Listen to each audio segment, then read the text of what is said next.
Hello and welcome, and thanks for joining us for tonight's edition of Majority Caucus. My name is Ali Dawood, and for tonight we'll take you through what happened at Kantamanto, the unfortunate disaster that Kantamanto was engulfed in, if you like, and the fact that resources and, I'm happy that no life was lost, at least, and resources were lost. But that is just one side of the story. The other side of the story is what I want to categorize or term as the concept of nihilism, which simply means that you would have a group of people within the society that have gradually lost hope in the government, and they are characterized with extreme pessimism and very, very dangerous skepticism, where they begin to exhibit qualities or characteristics that gives the semblance of anti-foundationalism. I'm sure tonight you've heard a lot of terms, but this is very important because where government has key responsibility to discharge, you have the citizenry up in arms fighting against state authorities whose only purpose of being there is to make sure that their needs are met. I am confused. I'm at a loss why the occupants of Kantamanto market are resisting government attempts and efforts to rebuild the market. And I have the experts in the studio. They will tell you all about it. Tonight I have been joined in the studio by Mr. Samuel George Neti, a member of the government communication team, IT guru, engineering guru, all of that, market analyst guru. He's also here.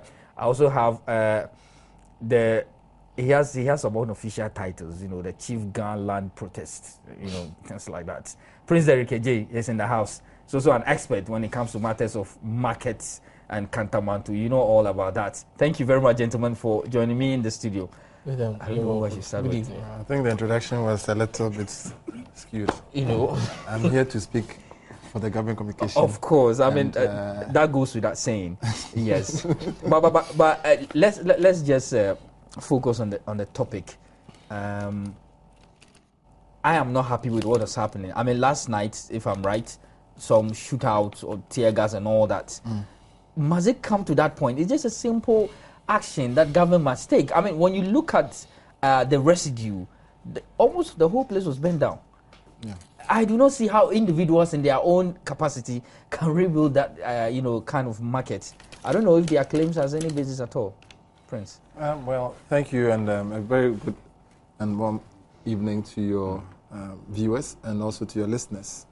I also want to say that we are solidarizing with those who have not only lost property and perhaps even lives in not just the Kantamanto fire. No life was lost. We need to put that on. No, I'm broadening it, okay, not to cover only Kantamanto. There have been several market fires, and I think we need to, at this juncture, acknowledge the fact that a lot of people have gone through similar, experiences, and therefore, as Ghanaians of equal rights, are entitled to as much, support from the government as the Kantamanto people are demanding. In fact, we all pay equal taxes, and I think that earlier this year, Samia Oku has done us the honors of enumerating the number of fires that have occurred under the watch of His Excellency John Dramani Mahama. Indeed, they even went further to count the number of lives that have been lost and accidents that have occurred. In fact, it's instructive that various members of the NPP communication team, namely Davis and others today, was on Hot FM with Davis, the AFAG gentleman, and he went through a similar, route. And this time they were heaping everything on the mayor. In fact, they're asking for the head of the mayor. It goes to show the NPP's plan and plot. They've tried it with Mahama, it hasn't worked, so they just want some heads to roll. I think that it's too bad that they will not have their way. Some of them talk as though nothing happened yesterday, and just this morning we woke up to see the land being cleared or the police, taking over the site. I'm happy we are in multi-TV studios and multimedia, setup for that matter. I recall that yesterday about 6:30 thereabout, Joy FM broke the news, and in the interview there were live, it was live interview, and there were shots being, fired. In fact, I listened to the reporter indicate that shots were being fired from inside the market. The police, as is their duty, were supposed to cordon off the potential crime scene. Now, let's even credit the NPP with their, shall I say, conspiracy theories, and therefore that there was a crime. Then it means that the logic is that the crime scene must be, cordoned off, and so the police went in to cordon off. That's not to suggest that the NPP really have a case when they talk about whoever they're suggesting has committed a crime. It's of interest to the police to conduct investigations under such circumstances. In fact, the Constitution guarantees people the right to property, and so if someone's property is being affected, and note, it's around the railways, and the laws that govern lands around railways and other such, you are not supposed to even encroach on those. But let's grant the legal side of it. There are state institutions, including the Ghana Commercial Bank and other facilities also there, and so you would expect that the state must be interested in not just the market, but other facilities and infrastructure around the area. On Sunday at dawn, some of us were there when the fire was raging, and we did see the sterling performance by the Ghana Fire Service. In fact, I saw their very high ladder mounted and pumping water from above. Around the same time, I monitored a number of radio stations who were claiming that the fire service were nowhere to be found. I was surprised. I was wondering what kind of fire outbreak they were covering. I noticed also that the police had barricaded all the roads around the Kantamanto area. It's very close to the MTTU. Mm-hmm. And so the MTTU people were very professional. They were there in their numbers, with their cars, flashing lights, directing traffic, whilst others have been deployed to ensure that, lives and property were protected.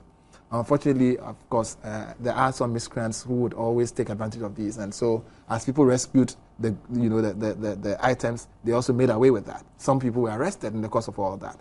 But, in all of this, as we sympathize, unfortunately, our colleagues on the other side, the NPP, are doing brisk propaganda and politics with all of this. In fact, I recall hearing Akufo-Addo's spokesperson, Awuku, on a network yesterday, indicating that they were going to actually be at the market again today. And the hostess asked, Hot FM,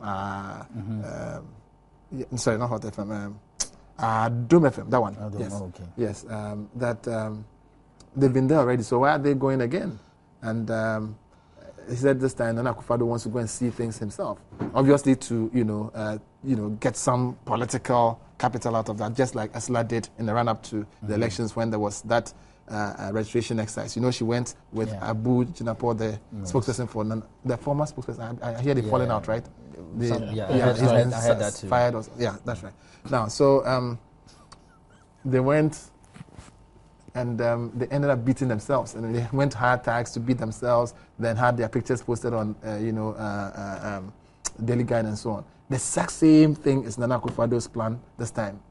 Going there in the heat of all this, and then they went to hire some people to go naked just to add, some excitement to all of that. And I think that the NPP have really gone beyond, the bounds of, decent behavior. Why would you go and hire some women to go naked and pretend to be market women who are distressed? It goes to even debase women. Actually, a day after the gender children and social protection minister had been there to commiserate with them. In fact, when she went there, they organized some tags to go and boo at her. Until later, the leadership of the market came and got their people not to participate in that booing. And then it was clear that she had come not only to empathize with them, but had brought psychologists and others to help, in the healing process. This is a government that is focused and knows what it's doing. In fact, the vice president had also, acted very promptly under the instructions of the president, just like he did with the Malcolm one.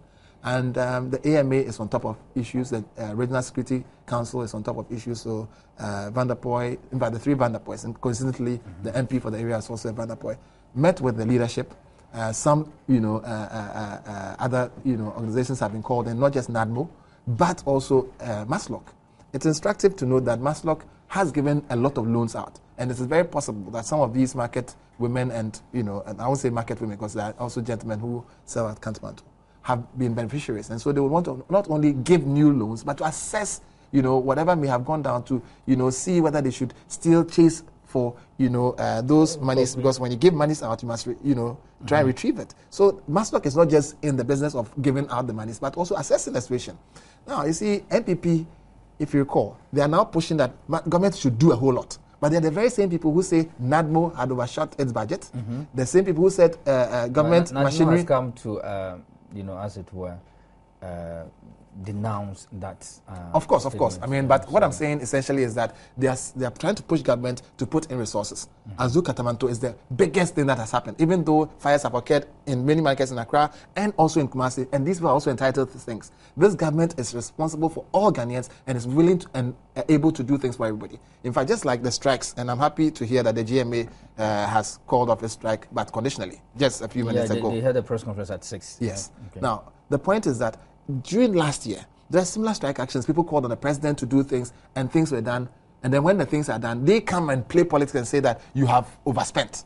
I hope that the Akufo-Addo and his henchmen will not come sometime very soon after pushing the government in a certain direction to say that we've overspent. In fact, this evening's meeting that the vice president had occasioned, I think, puts things to rest. In fact, also the clearing of the area, it must be made very clear. 2 things would have happened yesterday. When they were out there throwing their bombs, their bombs, blast things like Nana Akufo-Addo showed them, and the others talked on their Let My Vote Count platform. I think that the police, after acting promptly, were torn between 2 demons. One was to cordon off, the original idea was to cordon off the area for investigations to occur. Now, some of the market leaders and the market people were hoping to build immediately so that they can secure the market and prevent the market being taken over by other people. So they put out some, kite, they flew a kite that the Chinese were to take over. The thing had been sold. But isn't that a legitimate concern by the market women? I mean, market women and men. Yeah, you don't take the law into the law into your own hands. In fact, the only organization that is charged. You see, we have a country. I'll come back to you. And the police we'll discuss. Are charged with that responsibility. Yeah. Not market women. We will discuss the position of their claims, the legitimacy of their claim, whether or not they even have any grounds to make the claims that they are making. Petrol bombs. Obviously, that is against the law. That is an act of gangsterism. But Samuel George, from what happened, before I even come to you, let me just provide this information to my viewers. According to the Ghana National Fire Service, these are the statistics. In 2 weeks of 2013, we have had a record of 166 fire outbreaks, and this is the breakdown for the whole Ghana. Ashanti region recorded the highest with 52 fire outbreaks. Volta region, Upper East, Upper West, they had 1 each. Greater Accra had 51, and Eastern region had 10. Brongahavo had 28, Western region 7, Central region 10, Northern region 2, and then, that is how the breakdown goes. So it goes to show that the phenomenon is not only in Accra. In fact, the statistics indicate Ashanti region has the highest. But my concern is, how do we prevent this occurrences? It is not the best, even to the extent that people are beginning to lose hope. I think that there is some danger there. I'm sure you would agree with me. Ali, let me say a very good evening to our viewers. It's been a while I've been on the set of Majority Caucus. Yeah. Ali, I would first and foremost want to commiserate with those who have lost property. We are grateful to God that there was no loss of life. But those who have lost property in the Kantamanto fire, it is sad that people would lose their source of livelihood. That said, Ali, there is a seeming culture of indiscipline that is creeping into every facet of Ghanaian life. Every single facet of our life.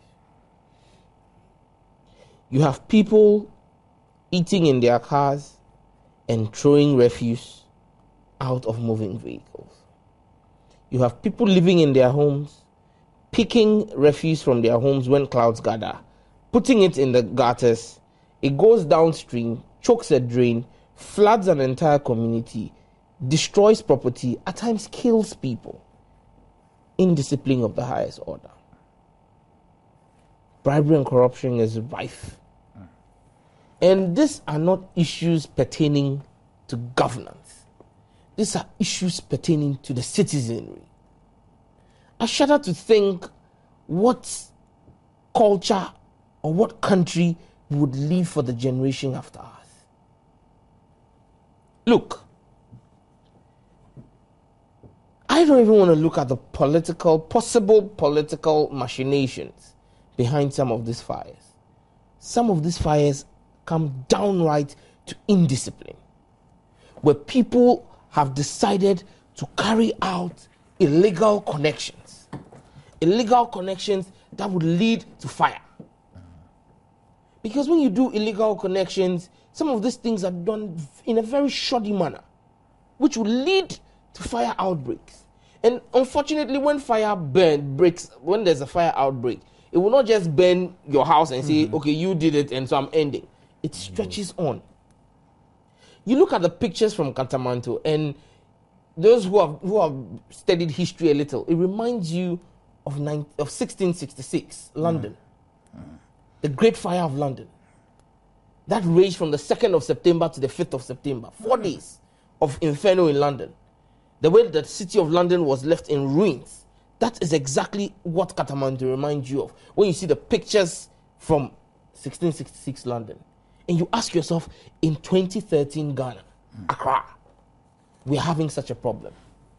You see, Ali, we must tell ourselves the truth. It is sad that people have lost their livelihood in Kantamanto. But first and foremost, is Kantamanto supposed to be a market? An interesting question. That place, if you take the zoning map of Accra, there is no market there. The slum called Sodom and Gomorrah is not supposed to be there. And I think if we want as a nation to do what is right, let us for one put our feet down. Look, there's a white elephant sitting at Accra at Circle, the pedestrian shopping mall. Yeah. It is the taxpayers' money. That thing is sitting down and rotting away. That is the whole market. And markets, you see, this is the indiscipline I'm talking about. Ghanaians tell you we don't like a market that has been built, purposely built for them, a hawker's market. And so they would come on the streets and hawk and create their own markets. God bless His Excellency, the soul of His Excellency, John Evans Atta Mills. My brother Prince spoke about the boom ladders that go 11 stories high and spray water. We've had instances in the past in this country where 2-story buildings are burning and Ghana Fire Service could not even go to the first floor. But today we can go 11 stories high, thanks to His Excellency President Mills. But you see, it is one thing having the equipment. It's another thing the equipment being able to make way to the scene of the fire. Yeah. The fire tenders got there and they could not get to the source of the fire because the place was blocked. Blocked with illegal containers, blocked with illegal impediments. This is the time for the AMA and Mr. Dr. Alfred Oko van der Poel. I pray he's listening or watching this program. Oh, he does. He should put his feet down. Look, those who want to call for his head can go ahead and please, can I make a correction? Mr. Producer, my name is not Naughty. My name is Nati. Please spell my name rightly. Mr. Van der Poel should put his foot down. This is the time for us to do what is right for the Millennium City. Accra is a city on the move. If there is not supposed to be a market there, there should be no market there. If we are deciding to rezone that place to be a market, then we must put up an ultra-modern facility there. And that is what I've heard the AMA say, that they want to put up an ultra-modern facility there. But there's a genuine fear from these people that, hey, we have seen it before. When it happens, there's going to be nepotism, there's going to be favoritism, and we won't get the opportunity to be where we used to be. Ali, I listened to the AMA press conference, and I heard Mr. Van der Poel say the AMA has started data collection of everybody who is in that market. And look, you have registered groups in that market. The hawkers have an association. Those who have wooden stalls also have an association. The market women have an association. The trousers, those who sell used trousers. Look, by the roads. Yes, they all have their associations. And so they have their membership. And so it is a simple matter of working with the AMA, us picking that data, the AMA building the stores, and clearly, if an ultra-modern shopping complex is built there, you would end up being able to create more stores than you have current shop owners there. I'm not talking of hawkers, I'm talking of shop owners. And then that gives room for more people to come in. You see, Ali. But before you go on that point, the issue of affordability has also been raised with this ultra-modern facility. I have seen commentary from NPP apparatchiks on social media saying that the police said they went to secure the area because people were going to loot shops, and that it was an insult by the police to the Kantamanto market people, because some of those people are millionaires, that they have millions sitting in their bank accounts. Yes, it's on Facebook. That is the line by the NPP. And I want to believe in I want to go along with them, that some of the people in Kantamanto are really rich. They are not, I'm not saying everybody there, no, but there are those who have the wherewithal. Okay? Look, anybody who has a shop in Kantamanto will be able to afford an AMA shop. Okay. Anybody who didn't have a shop and was a hawker, we have a pedestrian shopping mall in Accra. Okay. You see, until we are able to make the bylaws work, we will not develop as a country. And you see, 2 days ago, I listened to the Minister of State for Allied Financial Institutions, Honorable Fifi Kwete, on Radio Gold, talking about another act of indiscipline in this country, which has to do with the rent advance, 2 years rent advance, 1 year rent advance that landlords take in this country, which is a crime. But we've overlooked it. And he made a clear point that the indiscipline in this country is at breakneck level. It is not that we don't have the laws. We have some of the best laws on the African continent. But when you go to other countries, the laws there work. Even though those countries are close to banana republics, yet the law works there. We must make our bylaws work in this country. If that is where hawkers should go, if all the hawkers abide by the law, and there's nobody hawking on the streets or the pavements of Kantamanto, the buyers know that all the hawkers are in the pedestrian mall. The buyers are human beings, they're rational beings. Yeah. They will not go and stand on the pavement when the pavement is empty and say, we want to buy from the empty pavement. They will come to the pedestrian mall if all the hawkers are there. But the problem is, when we do a move, some of the hawkers are law-abiding, they make the move, and then as soon as they make the move, another batch goes to the street. Occupy. And then it makes those who have gone to the mall lose business, and then they all return back. They all return to the streets. We must put our feet down here. We must make sure that the laws work. Hawkers should go to the hawkers mall. Those who have to be at the Tuesday market should go to should go to the Tuesday market. Those who are going to be in the new Kantamanto modern market should stay there. Let us have the laws work in this country. We make too many politically expedient excuses for ourselves. And I'm glad that, look, His Excellency the President appears to be winning the battle of wits he has embarked on. The doctors have finally called off their strike. Yeah, we'll discuss as I said, breaking news, because they just had the press conference. Yeah. See, this is a game of wits.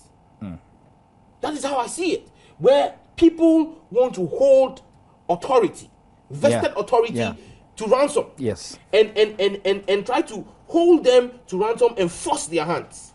I'm glad His Excellency did not bulge under the seemingly irresponsible demands that are being made by certain sections of society.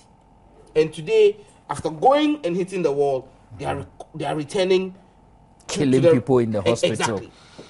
We must put our feet down. And I'm glad that, you see, Prince spoke about the Kantamanto market being a crime scene. you would not have in a disciplined society. You would not even need the police to come there armed to come and enforce a crime scene, because everybody knows that is a crime scene. Yeah. The police needs to do an investigation. And look, we don't need to be told that it was a Chinese person who's bought the land and wants to set fire to it. All those conspiracy theories are meant for the garbage bin. Zoom Lion says Pete. Look, anytime there is a fire, be it in a market, be it in a house, and the Ghana National Fire Service comes in, they have a duty as mandated by law, an act of parliament, to investigate the cause of the fire. Yes. In all fire outbreaks. In all fire outbreaks. They have to eliminate the possibility of arson. Yes. Before, if they eliminate the possibility of arson, then they come to looking for genuine causes for the fire. And everything, a certificate must be issued as to what caused the fire in that premises. But they said they've heard this, they've seen it. I mean, report, all they do is to churn out report upon report, no action. So they want to do it themselves. Until we agree as a people that we are living in a new dispensation where we will allow institutions. Look, I would be one of the first people to come and sit on radio and take the AMA on.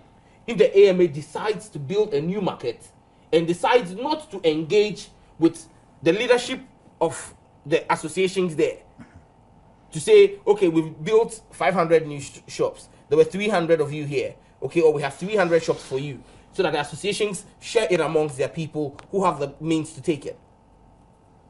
If the AMA does that, then there's no problem. That is the way we must go. Okay. You get it? And the sense I get from Mr. Vanderpoy is that is the way the AMA is looking at going. Look, as we speak and do all this nakedness, I heard some woman stripping herself naked. You're naked. You're supposed to be somebody's mother, and you are proud and boasting, say, "What born naked?" Because somebody possibly has given you some change. And you see, it is interesting when I listen to the head of the port, the Caucus, where he said that their members were not part of those who hooted at Nana Oyelita. Okay. He also said that no market person under their leadership attacked the police service. So who are these people? So who are those who started petrol bombing the Ghana Police Service? That's a question I suppose. Who are those? Because I have listened to the leadership of the market associations, and they say their market people did not attack the police. So who are those? Look, we have one of the most responsible police services on the African continent. Indeed. I've always said this, that Ghana is the only African country that is allowed by the United Nations to send its policemen on peacekeeping duty. Yeah. It is because of the level of professionalism of our police service. And so you cannot tell me that the Ghana Police Service is a trigger-happy police service that will just rush to Kantamanto and start firing live bullets.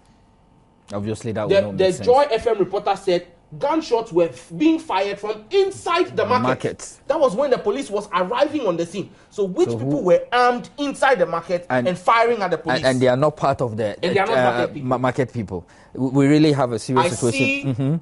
You smell something, an elephant. I smell an elephant. The elephant that said they would make this country ungovernable for John Dramani Mahama. I smell that elephant. Prince, I mean, obviously, we can go on and on and on. But my question has always been, do we need to wait for fire to gut the whole of Kantamanto before we begin to think of developmental project and all that? Can't we be preemptive for... Well, I think that we must credit the end. Let me start by crediting the AMA, the mayor. He and his team have, drawings of what they would want the city to look like. And so when they say Millennium City, for example, it's not something that was set out in the air. A lot of drawings have been made even as, way back. Okay. But they keep updating their, drawings and so on. So they have a vision of Kantamanto. And you do recall that there have been some fires there before. The accessibility problem has been, looked at. And so drawings were done. And so if it has happened that there's now a fire that has raised the whole thing to the ground, it is an opportune time to do what is right. And I think that for people to imagine, and therefore put out that it is a deliberate act in order to put these, plans to work, that in itself confirms the fact that they are drawings. So we've been proactive as a people. But I think that the MPP are behind this fire. Personally, I have no doubt at all in my mind. On authority? No, I have no doubt. Absolutely no doubt. Okay. Their rhetoric points in that direction. Their body language and everything they do, including, and I think that the investigations must start with who were those who were firing from inside. But for what purpose? Sorry? For what purpose would the MPP want to engage? They have indicated this dastardly Sir act? John, Nana Akufo-Addo, Samuel Wuku, and the entire MPP have indicated that they will make this country ungovernable. In fact, Eslo Usu and others have always indicated that until they are declared, winners of the elections, there will be no peace in this country. Yeah. And this feeds into all of that. In fact, as for Cabo, he imported the bad boys, and all that. In fact, strangely, this morning I saw him on TV. Generous. He's reappeared. He's resurfaced. That's his second time. I've been doing radio every Tuesday on Adum FM with him for the past 1 month. No, he's resurfaced. you see, after these fires have come, a certain, crop of the MPP have become very vocal. Exactly. Samia Uku, Cabo, the same sets that have been talking about Wamafu, the violence things, the guns, and all that. And so guns are being fired. You want to cut these, gun runners, from amongst our fold. And I think that personally, the police, I'm sure they are doing the investigation.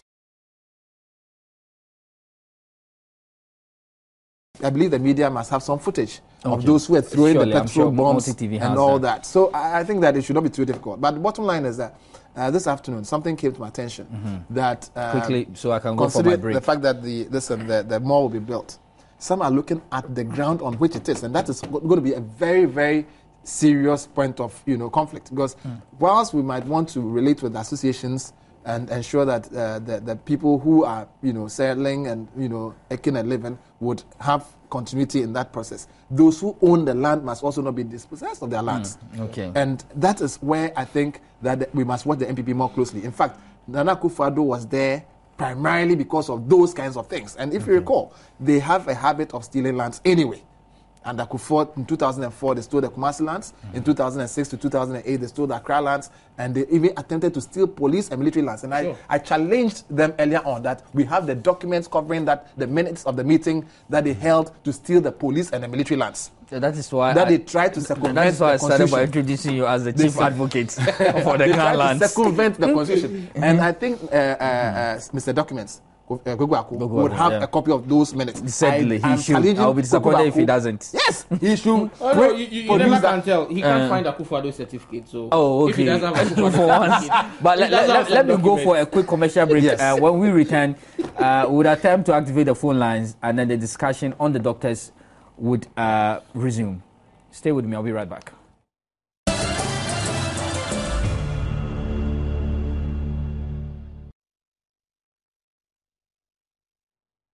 Hello and thanks for staying with us. This is Majority Caucus live on your multi-TV, also live on www.multitvworld.com. Sam George. Yes, sir. Before I go to my phone lines quickly, there is breaking news with regards to doctors holding a press conference at 6, I think, and calling off their strike. If you ask me, I think it's needless. Yes, the effect has not been felt.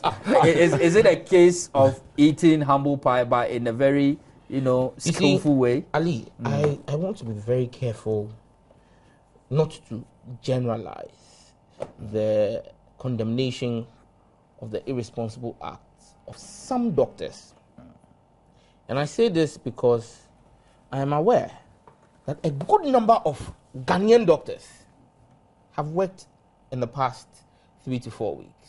Yeah. In Kolibu, you have doctors on the first floor, accident trauma section, working. You have Ghanaian doctors working across the length and breadth of this country. The northern region, they are working. The doctors in the Volta region are working. The doctors in the Bronga Hafu are working. Eastern region. Look, the doctors were not behind the politically motivated strike, which was engineered by Popoko Eduse, who wrote the health manifesto for Nana Akufo-Addo in the last election. Yes. Look, the membership of the GMA truly knows who their leadership is. They know that their leader, Dr. Opoko Eduse, he is a founding member of the NPP. He actually wrote the health manifesto for the NPP in the last election. He was the chairman of their healthcare committee. He worked with Honorable Napo. They know. That's Matthew Puku Prempeh, MP for Mensha North also. Yeah, now it's been divided. Yeah, they know. And so they know that this whole strike was a political gimmick because he wanted to suit Mr. Aldai and Dr. Pinchit. And so that is why many of them, you see, we've seen instances where doctors went on strike for 2 weeks in this country, and every day were inundated with reportage of people dying. This time we didn't hear anything because the doctors themselves went to work. I want to salute every Ghanaian doctor who called off the bluff of the irresponsibility exhibited by just the leadership of the GMA.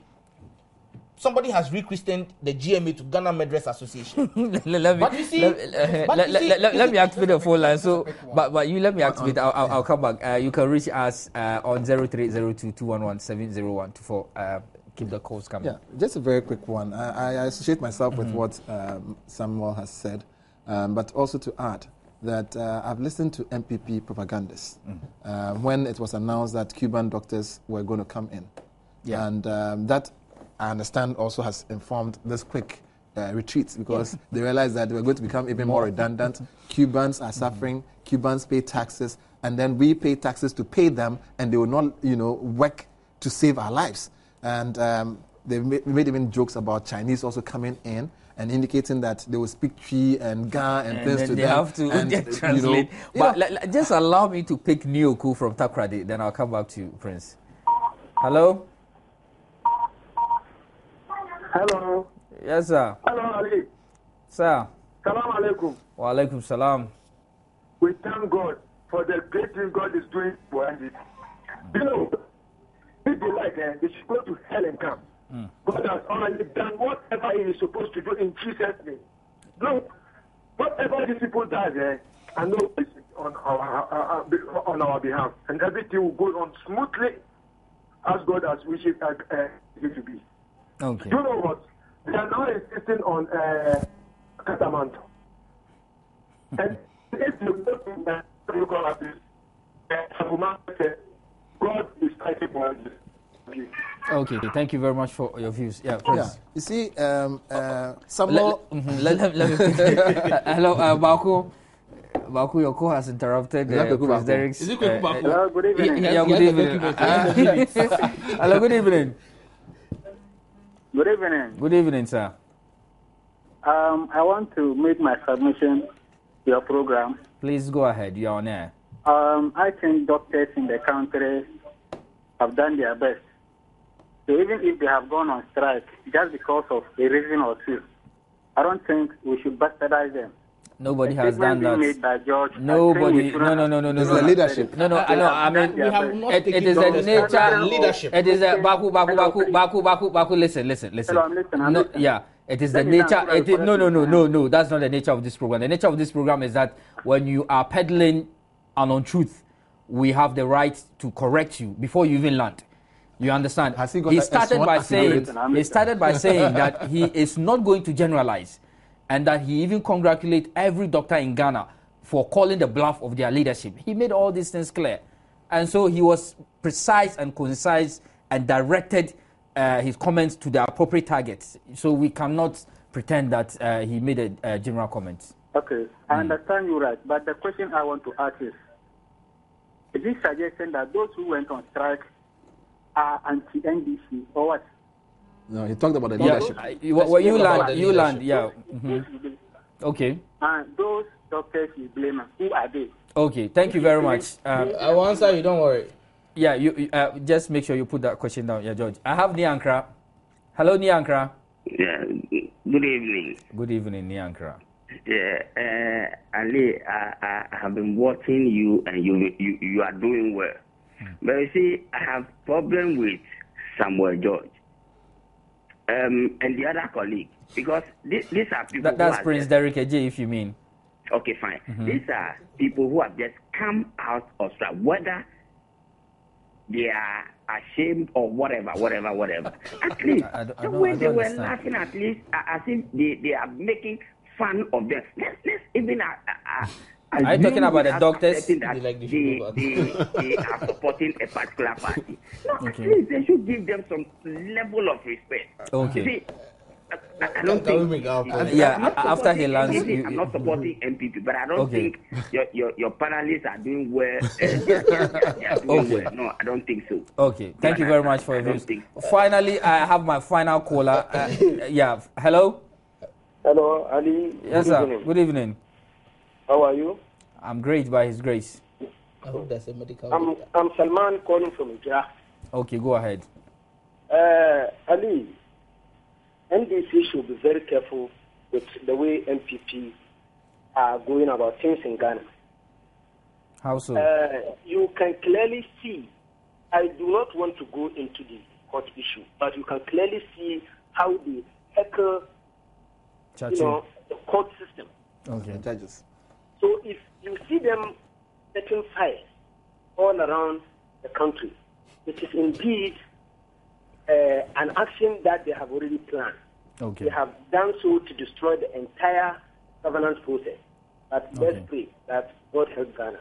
Inshallah. Thank you very much. Yeah. Very, okay, then, actually, I think that the caller who was trying to absolve the MPP-led GMA should also add Frank Davis. Of the Ghana Bar Association. I mean, he recently actually represented Nana Akufo-Addo. So I mean, it's part of the legal team. Exactly. I mean, we do know what we are talking about. I mean, when you listen to Professor Atefua and others, I mean, their colors are now very clear in this case. They are part of the legal, team of the Nana Akufo-Addo. So when the GMA gentleman goes to help write the manifesto, unless he's doing that, as a good, well-spirited, Ghanaian citizen, just doing some favor for a friend, I think that, we can let it pass. But we do know for a fact, and we do not come and peddle on truths. In fact, we do know also that it is very serious to go and swear affidavits and tell lies, as has now emerged from the courts. And I think that perjury is a charge that very soon Nana Akufo-Addo and Bawumia will be facing. In fact, don't forget I think you risk being in contempt of courts. No. Yeah. I'm saying that he's been cautioned by. You are making a determination. No. Already. No. It is not for the court.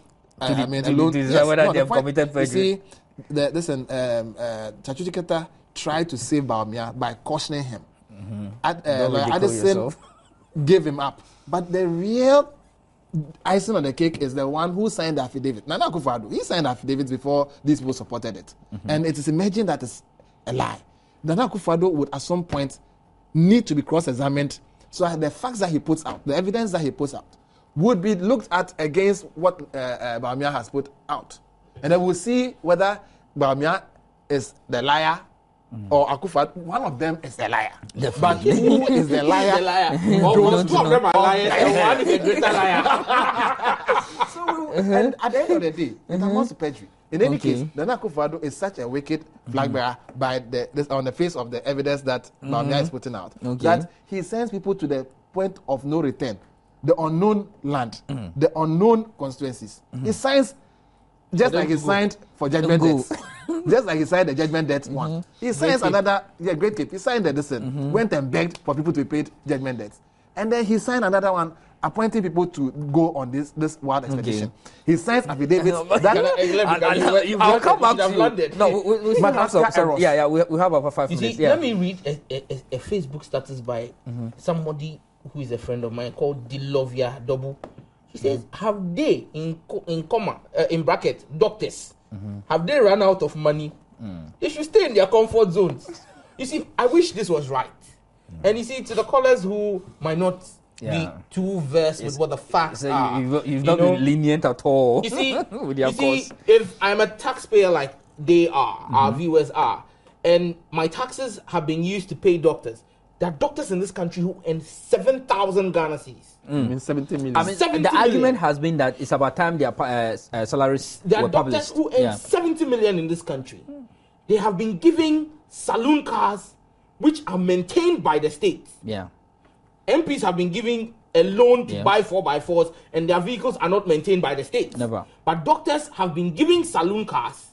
It's maintained by the state fueled by, they have a fuel allowance. They've been given bungalows. And when those doctors want to import their own vehicle, right? They use them till they are going. Yeah. When a doctor imports a vehicle into this country, he does not pay duty. No duty. Free. Doctors are giving all of this benefits. In April. What about teachers? Are they giving? Today No. the discussion. What about hawkers? No. Yeah, Are the hawkers giving? They are not giving. Cars? No. So the doctors are telling us that they are better than the teachers And the who hawkers. taught them and the hawkers.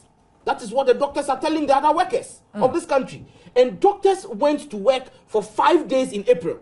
And they took their 40 million, 50 million, 60 million, 70 million salaries. Big money. Make no mistake. The April salaries of the Ghanaian doctors were paid. And Kwabena Opoku came on my Joy FM and bragged that he had even finished spending, and that was around the 28th of April. He said he had received his salary and he's finished spending it.